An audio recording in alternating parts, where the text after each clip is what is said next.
Oh my goodness. Okay. Woo. Okay. Let me see. Was there how many parts were this thing? Um, three. Okay. That was part two. Let me load up part three. Let me see. Part two. And let me make this public. All right. Now part two. And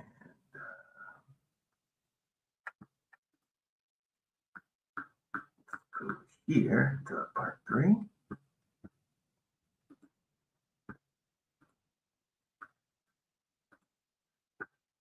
And here. Oh, no. There we go. Here we are. Now, apparently I was cooking.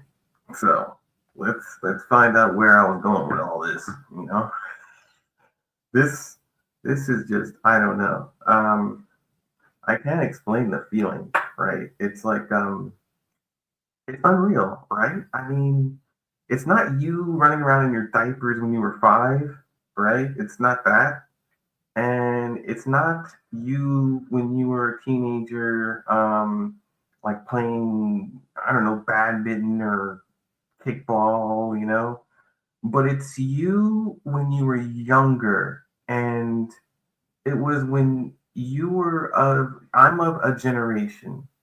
A generation has passed, meaning like about 20 years has passed between when I made this video and who I am today. So in watching this, it's kind of I'm the word is going to be refreshing. How is it that you can watch your? I don't know who else can do this right now. I can do this because I'm me, but there are a lot of people out there. My daughter is in her 20s. She is at this age where I'm at in the video. So I am going to see if I can share this experience with her, make these videos public. Maybe she'll have a better idea of who I am as these videos have been publicized and have been circulated. I'll send her some links to my channel and see if she's interested. But all of these videos do have me just, hey man, I'm opinionated. I believe in the same ideas that, I don't disagree now with what I said back then, right? So, but what I will say for the context of how I am speaking, there are some words that I've obviously like misconstrued it. Like when I say diversity, I think I'm talking about division. We've never had much more. We've never been in a more divided country. Diversity would just be people of different ethnicities, backgrounds, and heritage, things like that. But I think I'm talking about division, which is the context of what I'm saying. We've never had more division, not diversity. Well, diversity, that's true too. But we've never been in a country, in a state of more division than what we are now. I think that's the context that I'm using the word diversity. So just a little correction on that. Hopefully, with that correction, you'll understand the context of the previous videos I was recording as well. So let's see what I was saying. Suspicious. And every time the LAPD beats black people or whatever for speeding or for whatever reason, I mean, yeah, it is a big deal and it's an outrage, but you choose to slide that under the rug and see and don't see it. You don't see where the anger is coming from. And it's a real disaster too, because it's like, what do you know? What really do you know of the African American culture than other than what you see on TV? How about you talk to an African American person and see their point of view and see how they feel about what has happened in the past and what they want for their future?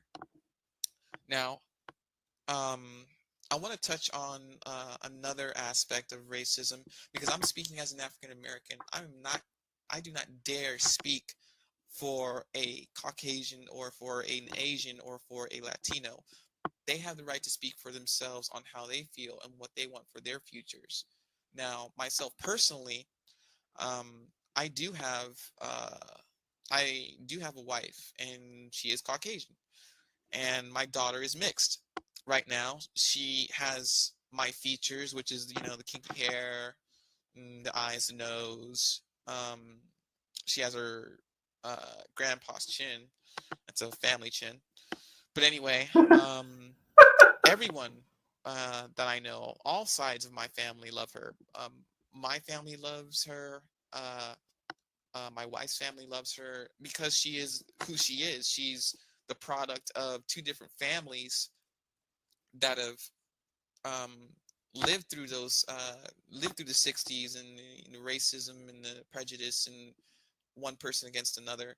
They've lived through that. So to see a product of, kind of like a peace offering between the two really kind of brings me comfort, knowing that the future that comes behind me is going to be interracial, is going to be mixed. It's going to come from that kind of generation of integration, meaning that literally we will all be one people instead of pointing out differences in skin tone and in cultures and in religions, things that really shouldn't matter outside of those aspects. Outside of church, your religion shouldn't be someone else's oppression, or you shouldn't oppress your religion on other people, basically, is what I'm trying to say. Um, you shouldn't force your religion on someone else simply because they're the same race as you are, or maybe not the same race as you are, but you believe that your system of belief is better than anyone else's. It's just not right. Everyone has the right to their own personal beliefs and what they believe spiritually or religiously. So to basically kind of stamp Barack Obama as a bad person simply just doesn't hold water with anyone. You can take a look around. No one's really listening to those individuals anymore. I mean, you have nothing. You have nothing. Only your own insecurity for an African American to be president. Why? Because he's going to what? Speak of hope and unity and try and boost the economy and try to stop, global warming, war overseas, things like that.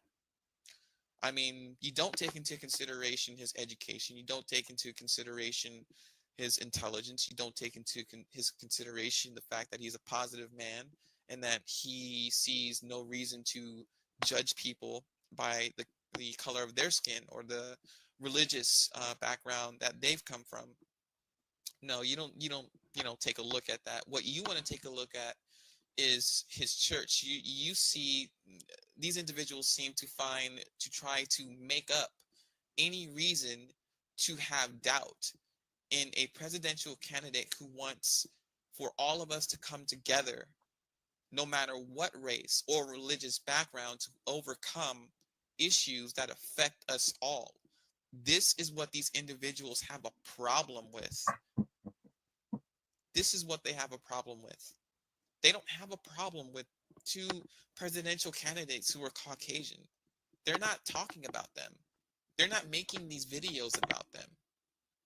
They're making the video about a man who actually cares, who actually wants to do something. This is the same thing that happened during Martin Luther King's march. That he's racist and that he made a racist speech or what have you. The same individuals, the same people who don't hold a drop of water to what their accusations are. So, in a quick conclusion, I know this is going a little bit long, but I support Barack Obama all the way to the White House. I think he can make positive changes for everyone, not just black people, not just whites, because that's not who he's running for. He's running for all Americans. Black people and white people are inside of Barack Obama. He is of a mixed race. So he does understand how to fix the economy, how to fix war, how to prevent it from happening, how to talk instead of shoot, how to educate instead of just make empty rhetoric and empty promises of a, profitable future for the few Americans in this country who have that kind of profit. I mean, he's working for the, humankind. I mean, everybody, black, white, woman, man, child, everybody. And he's trying to bring us together. So, what my question is to those individuals is, I want to know what's wrong with them. What's wrong with their point of view? What's wrong with bringing people together for the first time to overcome these major issues that each and every one of us must face today? Because these same individuals are going to run their mouth all over Obama. They're going to run their mouth all over Bill Richardson if he ever ran for president and got to where Obama is today. They're going to run their mouth all over whoever else race that they don't like or they're insecure about, only because of their own insecurities, only because they feel that they don't have a candidate that represents them, which actually they do, and more than you know. So just take that message with you, think about it, spend some time on it. Don't just retort and, make up some empty blog about, how I'm wrong. Here's how I'm wrong. Here's a website. Here's what somebody and somebody and somebody said. Hear the words from straight from the horse's mouth. Hear feedback from African Americans and have an intellectual discussion on why people are angry and where the anger is coming from and how to solve the problems rather than cause more problems, because these individuals are trying to cause a divide between America, saying either you're with us or you're with them, and that's not what we need. That's not what America is. That's what America has been. We want to get away from that. We want to live in a society where we all know each other and all respect each other. We may not all have to agree and get along and be the Brady Bunch, but at least we can live in a civil society where we are not afraid of each other. And if we're not afraid of each other, we can be secure with one another. Walking down the street, I no longer have to be afraid of you. You no longer have to be afraid of me. We know each other at least. We don't have to like each other or agree on everything, but we can respect those differences and not get into violent confrontations because of those minor differences. We all want education for our kids. We all want to live in safe neighborhoods and get better jobs and educate ourselves as well as others, and just come together to solve these problems. We all don't want high gas prices and Earth's pollution and things like that. If we all don't want it, then what's the problem? What's the issue with Barack Obama? What is your personal issue with Barack Obama? What is it that you can't get over yourself with? Like, yeah, you have some kind of magical goggles that really see Obama for who he really is, and the rest of the world isn't. Yeah, you really know someone when you've never met them, when all you know is what you've seen on TV and what you read in books. I mean, really, is that how I'm going to know you? Is that how I'm going to know all of your family and all your race? I mean, just by what I see on TV and what I read in books? No. It's the personal interaction between each other that really lets us know who we are.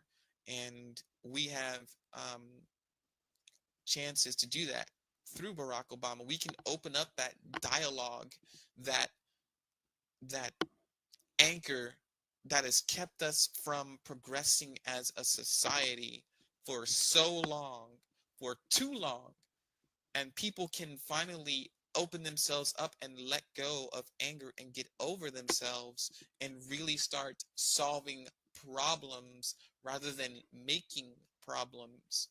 So I'll probably have to chop this video up for YouTube, so I hope you guys have a big enough attention span to keep up with all this. And feedbacks are always welcome. Video responses are always welcome. I respect everyone's opinion, even Mr. Scott Roberts. Um, please listen to what I say carefully and try not to take them out of context, because that's what these individuals seem to do, is take things out of context and flip it into something that it's not. So, well, that's it. Questions and comments, you know where to find me.